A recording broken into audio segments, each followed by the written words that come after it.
My name is Dr. Bea Lewkowicz, and I'm the director of the Association of Jewish Refugees Refugee Voices Archive. Yesterday, on the 24th of June 2021, we marked the newly created Holocaust Survivors Day in an online event. I feel that it is wonderful to have a day to celebrate the lives of all Holocaust survivors and to acknowledge their post-war efforts and achievements. This is, of course, a cause very close to the Association of Jewish Refugees, which was founded in 1941 to support the needs of the refugees and survivors, which it is still doing today. The Refugee Voices Archive also celebrates the lives of the refugees and survivors, as from our first interviews in 2003, we did not only want to focus on the Holocaust experiences, but on the whole lives of the men and women we interviewed. I'd like to share with you the recording of our panel discussion with 3 of our Refugee Voices interviewees who survived as very young children and were all liberated in the Theresienstadt ghetto, more accurately described as a transit camp and labor camp. Let me introduce you to our speakers. Marie Badacsonyi was born 1937 in Szeged in Hungary, where her father was a lawyer and her mother a chemist. In 1942, her father was sent to do forced labor, and the rest of the family were put into the Szeged ghetto and then deported to a labor camp in Strasshof. And then at the end of the war to Theresienstadt, where they were liberated by the Soviet forces. Marie came to Britain in 1956 as a refugee from Hungary and became a pharmacist. Jackie Young was born Jonas Spiegel in Vienna in 1941, and at the age of 9 months, he was deported from a Jewish orphanage to Theresienstadt. After liberation in 1945, he was brought with a group of children who survived to Bulldogs Bank in Sussex and later moved to Weir Courtney in Lingfield, Surrey. He was adopted by a couple who kept his origins from him, and Jackie discovered his true background in 1963 when planning to get married. Jackie enjoyed his work as a black cab driver for nearly 46 years. Dr. Martin Stern was born in the Netherlands in 1938 to a Jewish father and a non-Jewish mother after they had fled Nazi Germany. Aged 5, he was arrested by Dutch helpers of the Nazis and with his 1-year-old sister Erika incarcerated in the Dutch transit camp Westerbork and then in Theresienstadt, where the 2 survived thanks to the help of a Dutch woman. Martin and his sister arrived in the UK in 1948 to join their aunt in Manchester. He studied medicine and became an immunologist and hospital doctor. Thank you very much again to Marie, Jackie, and Martin for talking to me yesterday. And the first question I asked the panel was what they thought about the newly created Holocaust Survivors Day and if we needed another day in our calendars. No, I think it is a very good idea. It brings it back into our memory, all the things that we don't think about all the time. Okay. What about you, Jackie? It's not a bad idea. Hopefully some other people out there may agree with the situation. That's about it. You think it's a good thing just to have another day to celebrate, or? Yeah. It's not a bad idea. Mm-hmm. And Martin, what do you think? Martin's muted. Oh. Well, my first reaction was one of horror. We have Yom HaShoah, we have Holocaust Memorial Day, and we have Tisha B'Av. If it were up to me, I would make Tisha B'Av sufficient for all the disasters that have befallen the Jewish people throughout the ages. Our identity in Judaism is not and should not be defined by our enemies, by the Nazis. And the wallowing in the suffering of the past is a danger, is a trap. This is not what our Jewish identity is about. But when I come back to what Jonathan Orenstein said, it was not his intention that that should be the purpose. His purpose was positive, and that I completely endorse. It's very important to realize that there are so many wonderful positive things about Jewishness and about Jewish identity and about all the beliefs and the culture that are associated with Jews. So I think, you know, provided we make it something different from the other days and make it something positive, that I endorse. It's a difficult challenge, isn't it? Because by declaring something a Holocaust Survivors Day, you categorize people as Holocaust survivors. So it's difficult not to talk about it. So, you know, it's going to be interesting how this is going to pan out. Anyway, and also whether, you know, what the themes he was discussing about resilience and the next generation, you know, how, you know, can we talk about that in terms of survivors? Because obviously not everyone was resilient, not everyone, I mean, people are affected in many different ways. So that's how I see it. I think it's slightly a danger of sort of almost glorifying survivors. That's just I'm throwing that in. I don't know if I'm right, but my impression and belief is that every Holocaust survivor has suffered from depression. The difference is just between people who admit it and people who conceal it. I have found that when I talk to Holocaust survivors who have led very successful lives, who've become very prominent people and who are wonderful people to have a conversation with or any sort of relationship with, you would think their lives have gone swimmingly. When the subject of depression crops up, they are awfully knowledgeable. And they understand it in a way that nobody who hasn't suffered from it would understand it. And in my experience, usually they have absolutely wonderful spouses. It varies, of course, but so yes, there is a huge negative side. I mean, I wouldn't recommend our experiences to anybody.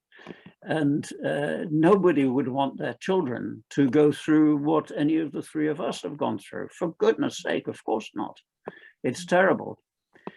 On the other hand, think of our little mates in the prison camps who didn't make it, who ended up in the crematoria and went up in smoke. I mean, in my experience, they were wonderful people. They were wonderful little boys in my case, and compared to them, you know, we should bless the fact that we're alive and that we're able to do something. Thank you, Martin. Let's come to that. That's an interesting topic, the topic of depression. Let's come back to it, I think, at the end. The question I wanted to ask all of you, of course, when conducting interviews with child survivors, the first question which comes to mind is, of course, how much do you remember and how much were you told about your experiences? And you were all very young. Jackie was the youngest, being 9 months. So, you know, my question is, you know, what do you remember? What fragments do you remember and what were you told? Maybe again, let's start with Marie, please. That's very interesting because I remember very little. And I have been with my mother right through the various camps and in Terezin as well. And when we came out, and my mother completely shut away everything from her mind and didn't tell me anything. So for years and years, because of this, because she was so in such a terrible state about it, she wouldn't tell me anything. So my very faint recollection is just a few things that really hurt me, like the smells, or being in a lorry or in a train shut in with lots and lots of people. When it really hurt me, I remember those little things, but the important big picture I didn't have for years, not until later on when I have seen films or heard things, but my family protected me, and I think my mother protected herself by not telling me anything about the horrors of it. But personally, I don't have many memories, not of the important things. So there are Only sort of the horrible fragments. You have got fragments. things. Yes, very much so. Mhm. That's all I can remember of the past, really, the fragments. And other fragments of places. I mean, you were liberated at Terezin. Is there? Yes, I remember the Russians coming in and throwing down chocolates and sweets, and how hungry I was, and we were grabbing everything just to eat because we had very little food at the time. And whenever I see a train going past, one of these trains where they have cattle in them, I remember how awful those trains were. That really upsets me terrible. But not many more memories. So the difference is, of course, you were with your mother. Both Jackie and Martin were Yes. parents. I also had my grandparents with us. We had the whole family group. I remember my grandmother stealing a carrot for me because I hated so this soup, this watery soup that we had all the time. And when I had a carrot, that was a wonderful occasion. I could eat it. She stole it from the kitchens where she had to work. I only remember little things like that. And you said before you found your memory has changed over the years. Yes. In which way? Sorry? In which way? Say it again, ask In me which again. way? Sorry, in which way has the memory changed? How did it stay with me? Or how did it change? Yeah. How did it change? I am so sorry, I didn't hear that. Well, I have seen films and I have seen the real horror of these various places. And then it really got to me what happened and how lucky I am that I'm here, that I have a good life. I had a good life, a nice family, and that perhaps so easily could have just not happened. That struck me as a possibility. Thank you, Marie. Thank you. Jackie, now maybe to you.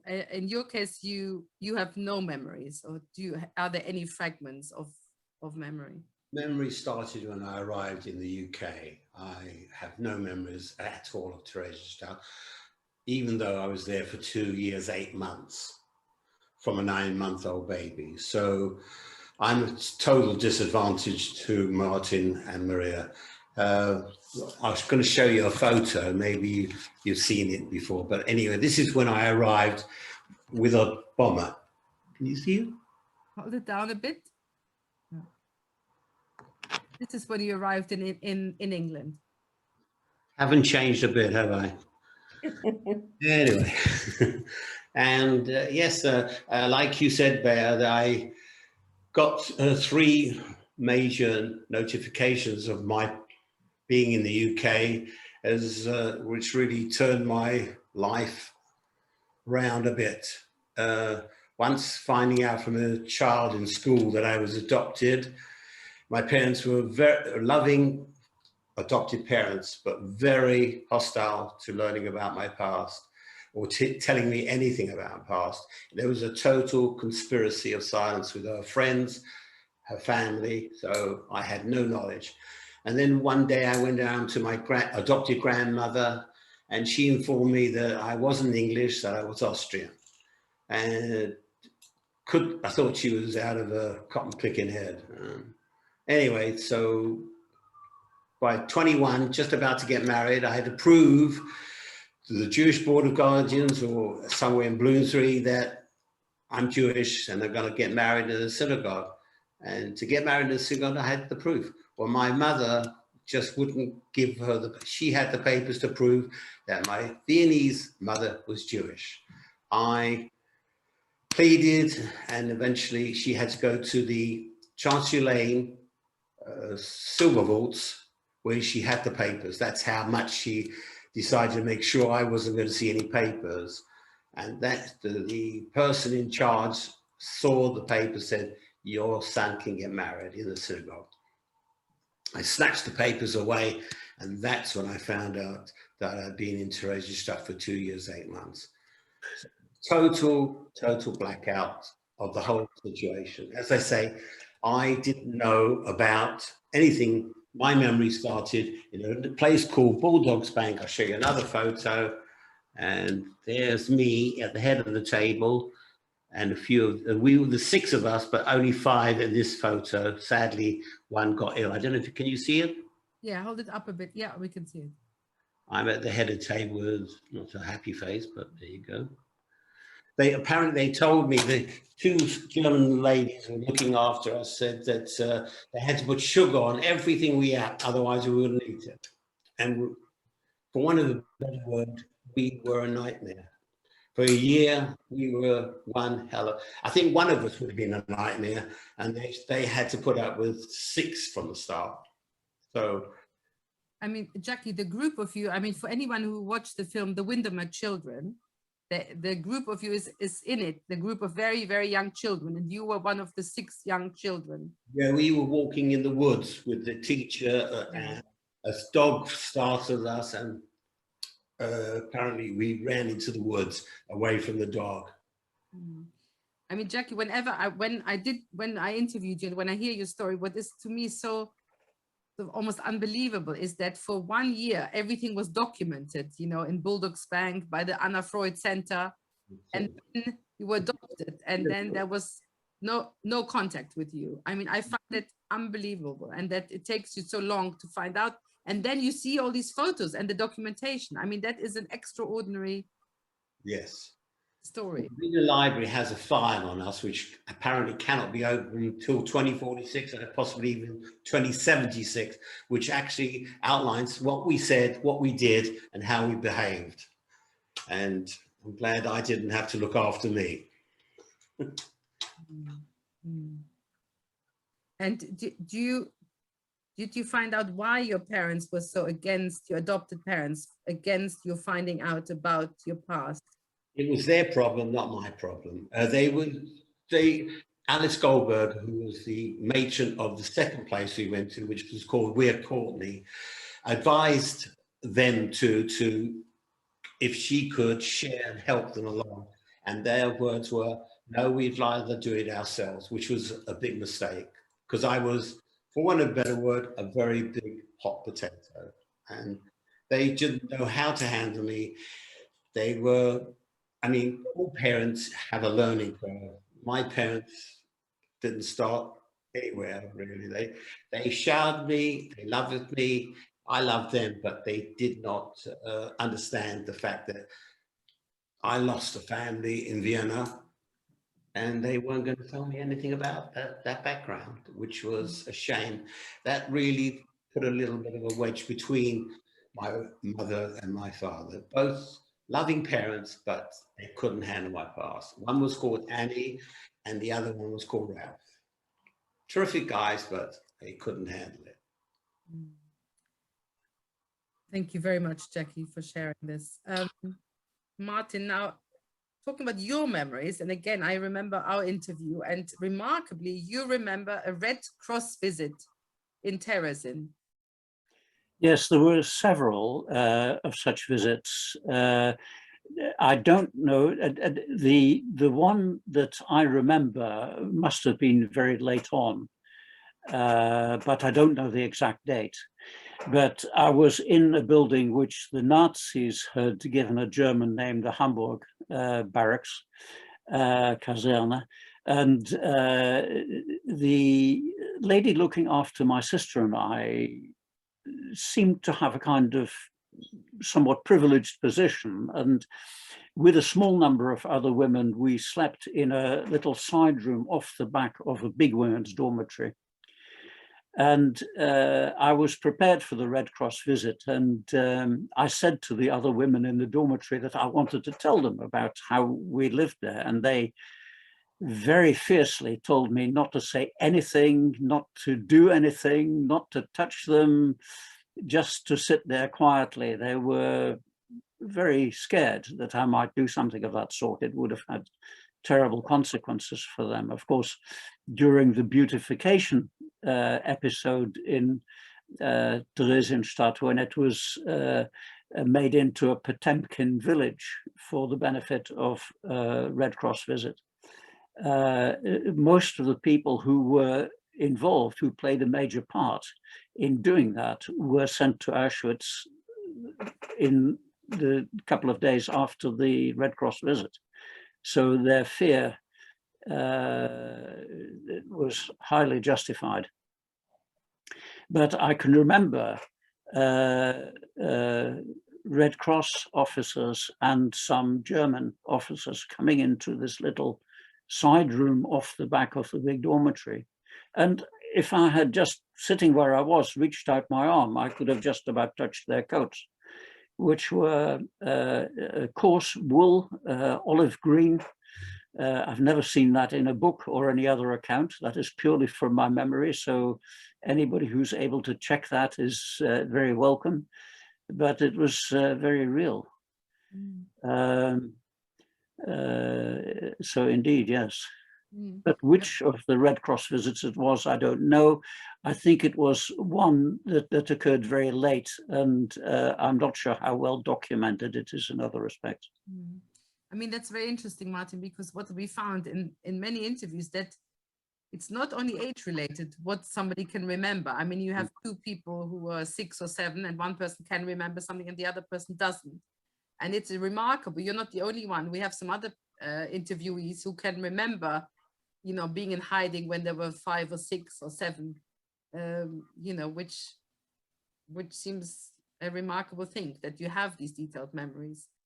Tell us a little bit, Martin, about the Dutch woman who took care of you in Theresienstadt. Well, she wasn't a Jew. She was from a nice Catholic family in Amsterdam. She married. The guy she married was a market trader, working class. He was a Jew. She was imprisoned in Theresienstadt for having married a Jew. And she found you and your sister. Why did she look for you? Well, I had no idea at the time. I mean, everything that happened was bizarre. So I had got beyond asking questions. I just got used to things being bizarre.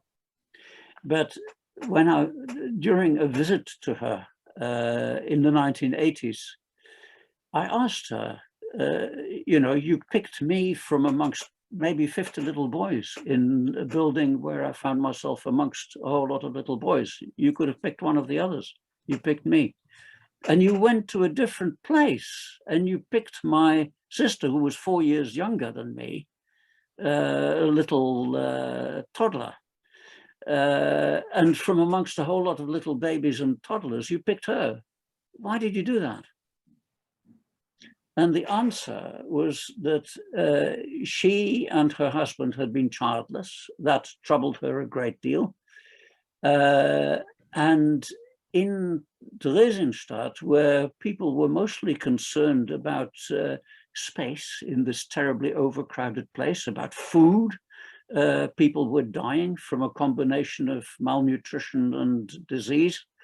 And most of all, people lived in fear that their name would appear on a list to be on the next train out. And people had a pretty good suspicion about what happened to the people who went onto those trains. And in those circumstances, most people think of number one. You know, they think of themselves. It's very understandable. And this woman wanted to look after some children. And she went to the Judenrat, the so-called Jewish council, the perverted Nazi sense of humor. These guys had no power to counsel anybody, least of all a Nazi. They just followed orders. They were slaves. They were just doing administrative work as slaves for the Nazis. But she went there, and one of these men told her, there's a train coming tomorrow from the Netherlands. She was from Amsterdam. There are 2 children on that train whose father killed 2 German soldiers. Why don't you take them? And the story, which I have also got from a separate source in the Netherlands, who didn't know this woman and probably never met her, is that my father was hidden on a farm near Amsterdam airport. Part of the building is still there. It's a private house now, but it's a tiny plot of farmland. And during the war, it had been the home of a farmer and his family. The farmer's name was Hannes Bogaert. So it's the Dutch pronunciation of, if you know the film star Dirk Bogarde, it's the same name, just pronounced and spelt in the Dutch way. And he and his family were devoutly religious Christians, Protestants, and believed it was their duty to help Jews. And they hid on their tiny farm, and it's hard to imagine when you go there and look at it, up to 70, according to a book about it, which I've got here. I didn't get it in preparation for this thing because I didn't know you were going to ask me.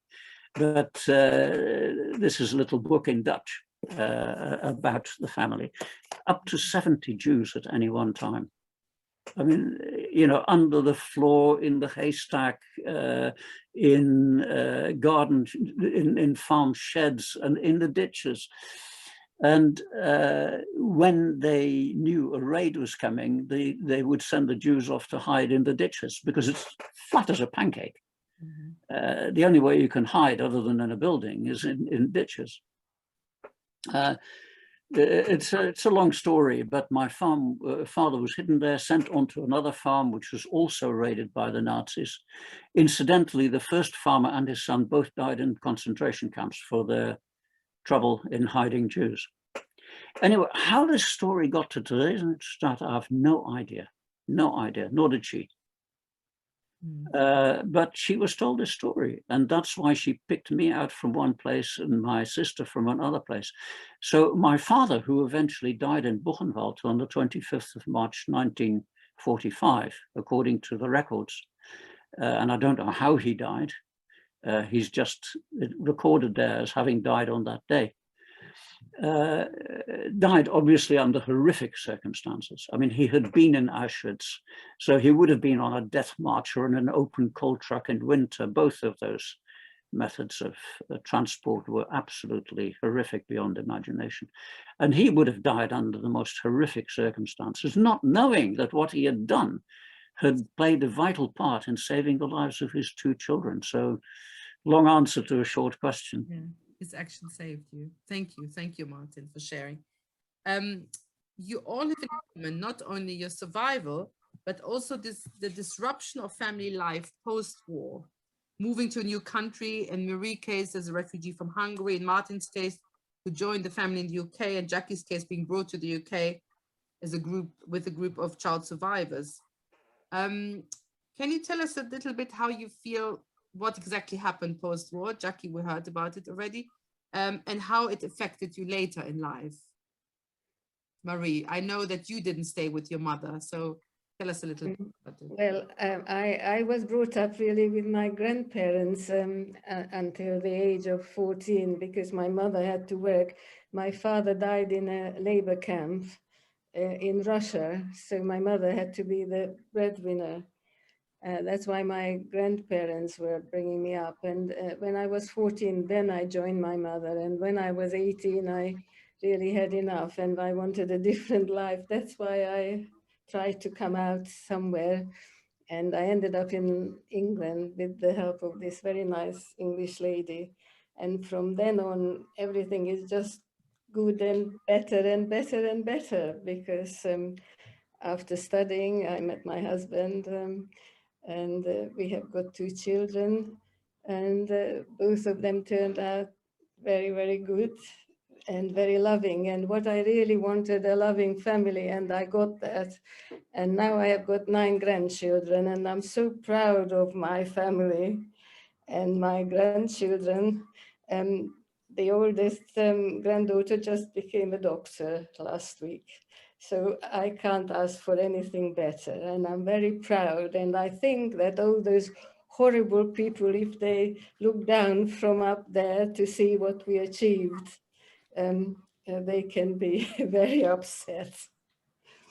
It is good. Everything is good apart from the whole, well, what this infection around us is now a problem, but hopefully that will pass.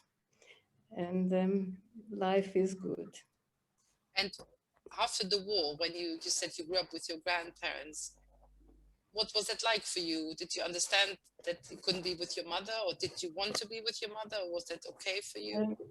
I didn't really understand very much because nobody was speaking about, not even about being Jewish. My mother forbade my grandparents even to tell me that I'm Jewish. It was not a topic, and she was just so upset about everything that, so I wasn't told. I went to a state school where there was no religion, and I brought up without religion. It really only, Jewishness only started to get to me when I came to England. And I got Jewish friends, and I realized that I feel so much better among a Jewish friends in a Jewish society. I married a Jewish husband, and from then on, everything has just flowered, and it became so different. In a way, Marie, My Jewish education only started in my grown-up time. but Marie, that was typical, wasn't it, of a lot of Jewish survivors in communist countries. I know my mother, who was in Slovakia, it was very similar. They were too scared to admit they're Jewish. They were faced with some anti-Semitism. It was a very difficult time. It didn't touch me personally, I must admit, but it did touch the family. And they were frightened all the time. So it's interesting because also you experienced not like Jackie's silence, but a kind of silence about the past. Yes, there was.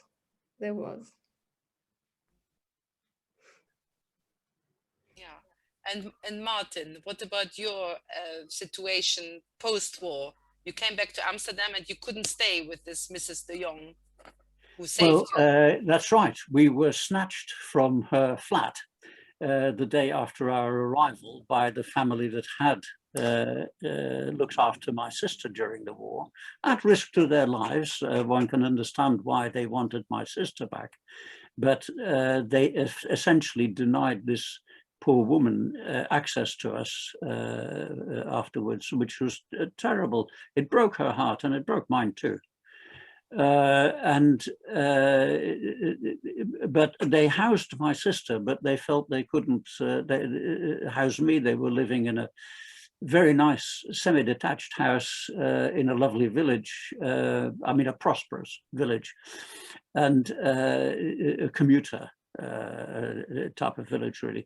And so they sent me back to the woman who had hidden me with her husband during the war. The husband, incidentally, was murdered in Neuengamme concentration camp for his trouble.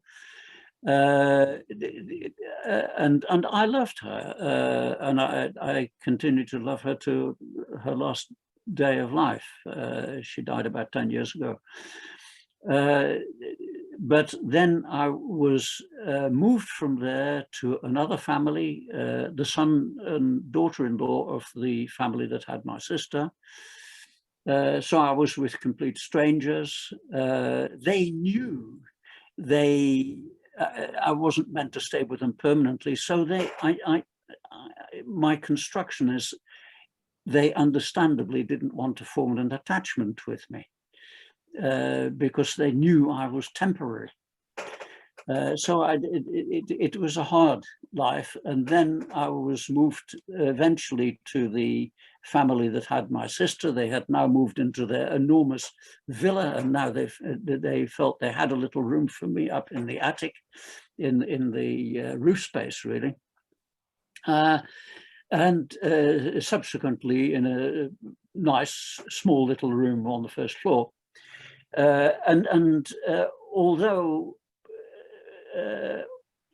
all of the family were perfectly okay towards me, except one, and that was the woman of the family, who was she was a sort of pathological feminist before feminism was as fashionable as it is now. She wanted a daughter, which is why she had my sister in the house. She didn't want another son. She'd already had 4 and dressed the 4th as a girl. So he became the laughing stock of the village. And I was there just as an accessory to my sister. And it was made very obvious, you know, when they went on holiday, they left me behind. They took my sister and so on. I mean, I lay in bed crying at night. And incidentally, when I was with the son and daughter-in-law of that family in Amsterdam, I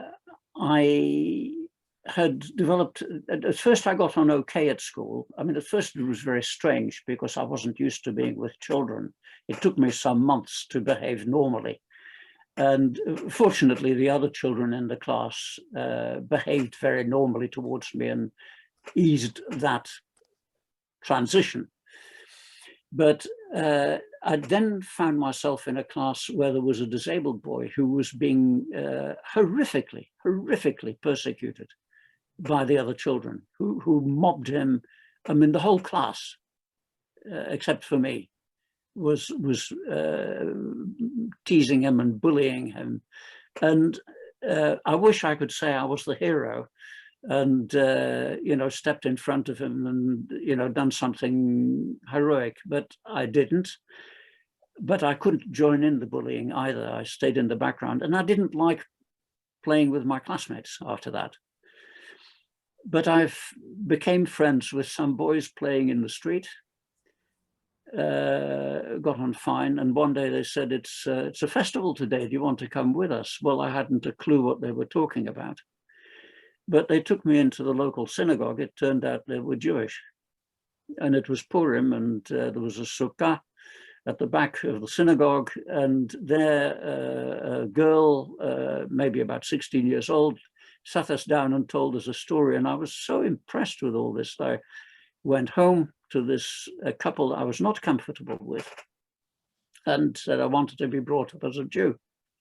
And over dinner, the husband explained to me very seriously that if I did that, then after my death, I would burn in eternal hellfire. That family sent me to Christian Sunday school, a very good one as it happened. I learned a lot, which I still value today, but it was Christian. And when I and my sister moved to England, to my blood relatives, my Jewish family, we considered ourselves Christians. And my uncle didn't, you know, I think was not comfortable with having these 2 Christian children in his nice Jewish family. And that was apparent in his behavior. It took me until I was in my 50s, long after my aunt and uncle had died, to sheepishly walk up the steps of the synagogue, and I've been going ever since. The Jewish religion is my religion, although halachically I'm not a Jew. My mother wasn't Jewish, and I married a non-Jewish woman in the meantime, so I couldn't convert to Orthodox Judaism. And although my wife has meanwhile died, that's still the situation now. But the Jewish religion is a very serious matter to me. That's a little vignette of also the families that looked after me. I mean, they didn't talk about my past, and they never asked me. It isn't that they didn't want to talk about the war. They did. They talked about it all the time. They talked about what had happened to them. But in some respects, my experience was very similar to Marie's and Jackie's. It also shows the sort of, I think, arbitrariness of being thrown from one family to the other without anyone checking on in anything, you know, and that's just from today's perspective so unbelievable that happened. Thank you, Martin. But Jackie, I wanted to ask you, you told us that your adopted parents didn't talk about. What do you think helped you to come to terms with what you then found out later about your... We can't hear you, you're muted. You're muted, Jackie. You need to unmute yourself. giving. I think I really came to terms with the help of my wife. She's been really, you could say, the solid ground of my past, and she's pushed me and prodded me into the right places, and helped me when I was sad and helped me when I was happy. And without her, I've said many times, I probably wouldn't be talking to you today. She's one great lady. That's about it. I was going to show you some other photos of me, of the places. Right, we're going to show you the first place. Is it right? Yeah. This is the first place in Sussex called Baldock's Bank. I used to have the bedroom up here on the terrace, and I used to look out. We were high up on the downs, and we used to look out to the Sussex, and I couldn't understand why I could see stars on the ground. And I found out that they were the little houses in the village below. And the second place was where you can see the children, the older children playing. Can you see that? Yeah. And this was for Weir Courtney, which was also this letter was given to by Sir Joshua Drage, who was a furniture man who had a big furniture place in Holborn. And he had this lovely country home that he gave to us for a while. I only stayed there for a few months before I was fostered by my people who eventually adopted me. And Jackie, when you found these photos of yourself, do they bring back the memories, the photos of Weir Courtney and Baldock's Bank? No. What came back to me, all these places that I've shown you now, came back in my dreams. I used to dream, tell my mother, my adopted mother, why am I dreaming these buildings, whatever, and particularly Weir Courtney, because I could, like, say, I could walk through the whole place now like it was yesterday, and it just came in my dreams. And I used to ask my parents, why do I keep getting these dreams? But they weren't forthcoming, so they were just dreams, until one day, just prior to our wedding, we went down to a place, found it by some amazing detective work, and I walked into my dreams. And I was invited by these two lovely people who had two lovely girls, and they showed us all around. It was a dip into the past. It was wonderful. I was also going to show you what I got from Prague. This is the actual piece of paper that shows my name, Jonas Spiegel, tells me when I was deported. And I got from the ITS, which is the International Tracing Service. That was actually the Geheimstaatspolizei, the Gestapo. SD, yeah. That found me in the orphanage in. And is it important for you to see this black and white in a document? Yes, it's the.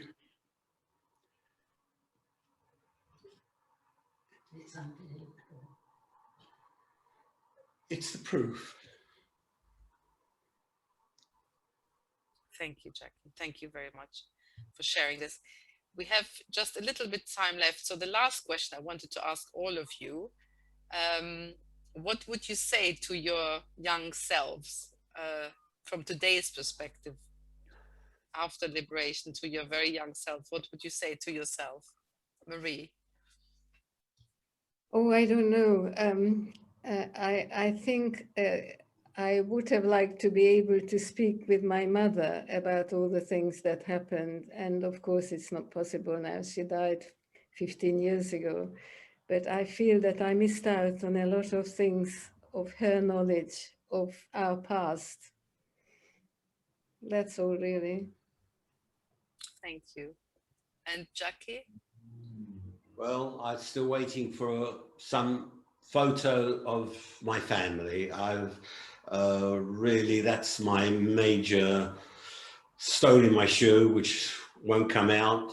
I just can't, because I've closest I've got to my mother is my belly button, basically. I've got proof of when she was born in Vienna, Elsa, my mother. And I'd love to get a picture of my family, because for whatever reason, my father, my mother, when she put registered my birth in Vienna, she omitted to put my father. So I have only one side of the family, no side of my father. He may have been assimilated Jew, and for whatever, and he was. I shouldn't have really been born in Vienna at that time. It was almost 42. The war had been on for over nearly 2 years, and how she managed to get me born in a Rothschild hospital in Vienna is amazing, amazing. She must have been some woman. Thank you, Jackie. And Martin, what about you? Nobody, no human being can predict the future. And just in the same way as extraordinarily and incomprehensibly bad things happen, in the same way, extraordinarily good things happen. When you least expect them, from a direction where you least expect them. There's no denying that my life has been so difficult. I mean, I had a close friend and colleague who committed suicide, you know, another consultant in the same hospital in my specialty.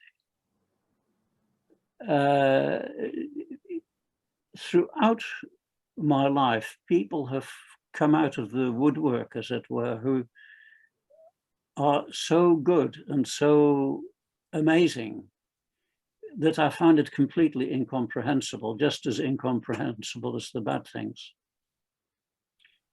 And so also for other people who go through incredibly difficult periods of life, and this is common, of course.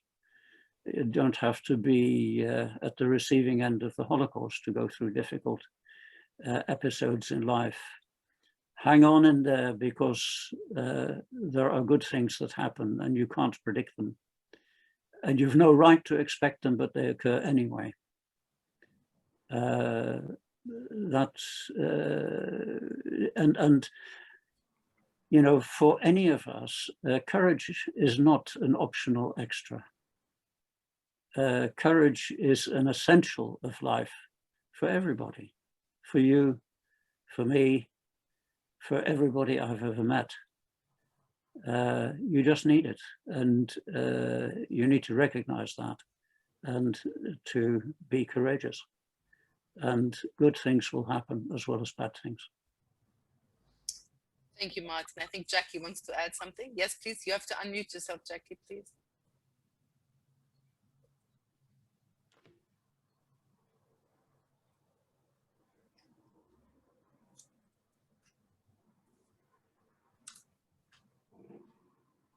Unmute.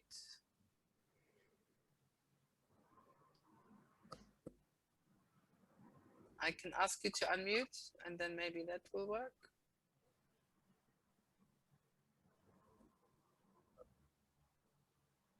Okay, in the meantime, Jackie will, no, you're still unmuted.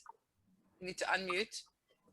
We have a little bit of time for questions. So if you want to ask questions to the panelists or to me or to anyone, please, either you can put them in the chat box, or you can raise your hand and I can try to unmute you.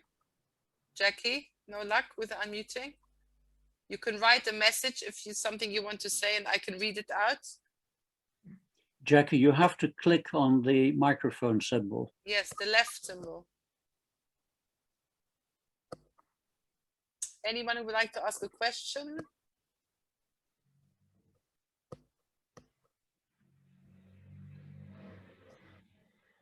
Maybe let me just go back to somebody said something at the beginning about Holocaust Survivors Day, that whether refugees are included. And of course the answer is I'm sure they are included. And it's an interesting question whether refugees are survivors, but I think at this point in time, everyone is considered a Holocaust survivor. So that's the answer to that question. I have a question here from Alison. And the question is, how do you feel when people call you lucky? Jackie, I'm sorry, I can't ask you because we can't hear your answers. I'll ask Marie first. How do you feel when people call you lucky? I think I must be lucky for being here, for being alive. That is luck, and to have a loving family and a country that has accepted me, I must be lucky. Thank you. Martin?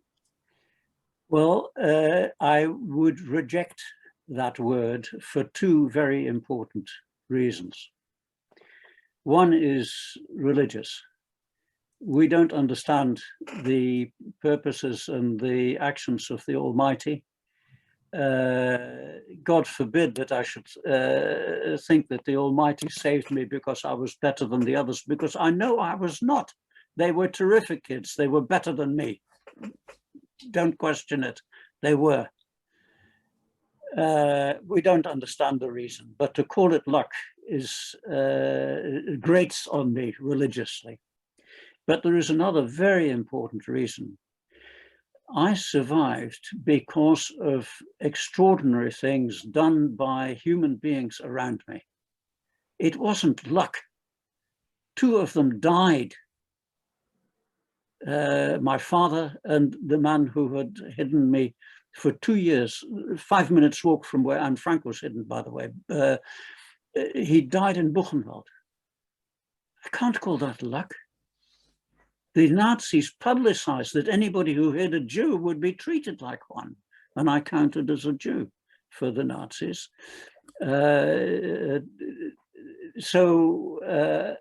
I absolutely reject that. Of course, yes, surviving is incomparably better than dying. I'm very grateful for it, and I'm very pleased that it happened. But luck in the sense that it was random chance or something like that, I utterly reject. Thank you, Martin. I think that the issue at luck is whether somebody tells you you were lucky or whether a survivor or refugee uses the word themselves. Like my mother, for example, in her interview, she always says it was a question of miracle. 3 miracles happened, otherwise she wouldn't have survived. So, you know, I think it is how people see it themselves and whether somebody else tells you. I can understand that very well. I mean, somebody who's not been through this doesn't understand how one piece of good fortune was not enough to save your life. You had to have the one and another and another and another to survive. If I had not been arrested very late in the Second World War, I wouldn't have survived. You know, if I could name a dozen things, without any one of them, I would not have survived. So in that sense, I understand your argument extremely well. But there's another respect which makes me totally reject it. Thank you, Martin. So unfortunately, we can't hear Jackie, but Jackie says that it was his Austrian mother's birthday today. So let's think about Jackie's mother. Yeah.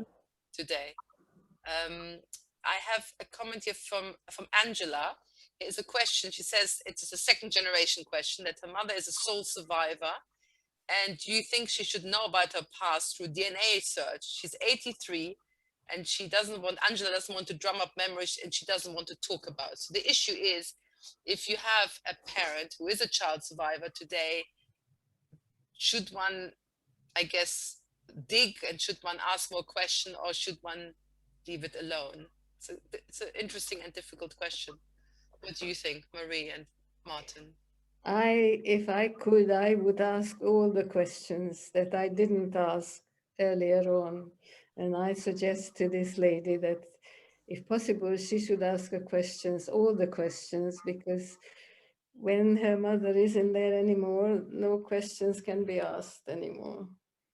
It's a difficult thing because often in the family dynamics, if somebody, you know, you're if you feel it that somebody doesn't want to be asked, and then you don't. And Well, only very recently I had an experience where a daughter wanted me to interview her father, and really was very, tried to convince the father. In the end, the father said, fine.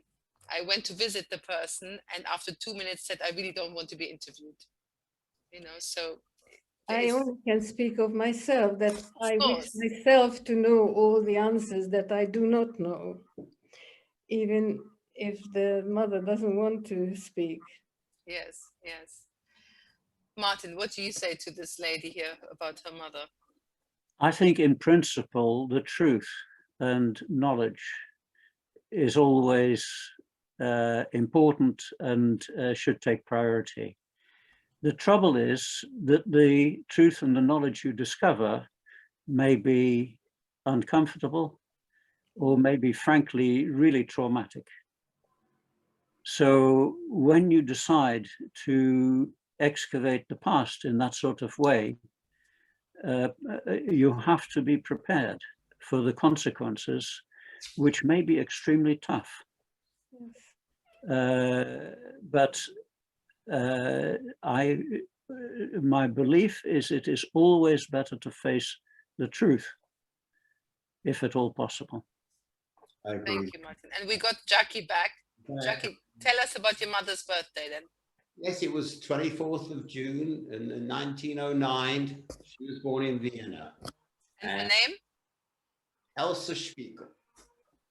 And she went very shortly after, in June of 42, she was transported to this horrible place, Malitrosene, not a holding camp. It was what we call a death camp.